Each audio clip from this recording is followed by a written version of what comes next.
Inhlangano ye-ANC esifundeni lesi ithi ithabile bona umbiko wephiko elikhethekileko lamaFokisi uqinisekise isimangalo sabo ngokuthi ikhampani le yanikela ikontraga ye-54 million rands ukuthi banikele abantu amamaski.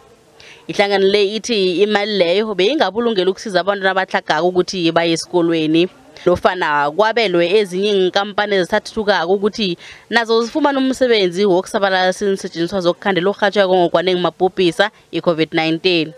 I-ANC ithi uSomkhandlu lo kufuze aziphendulele. This is deeply concerning.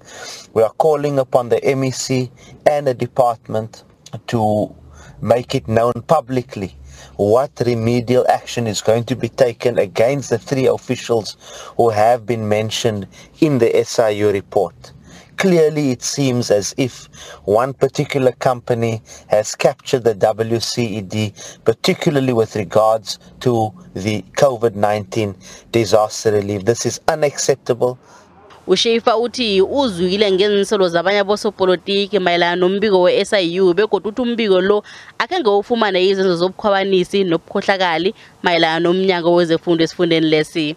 It is telling that the SIU found no irregularities with respect to procurement of hand sanitizer from the same company. Nevertheless, because the SIU's report recommends disciplinary action against some senior officials, the WCED has referred the matter to the Department of the Premier's People Management Unit for advice on how to proceed to ensure that there can be no allegations of obstruction or lack of independence by the WCED. Shafer uthi umbiko we-SIU kumbiko oqakatheke khulu yekeke yena nomnyango wakhe bazokulinda ilizwe elivela kundunankulu wesifunda otshoko ukuthi kwenziwani ukuya phambili nakhi sibe kunamagadango kufuza athathwe.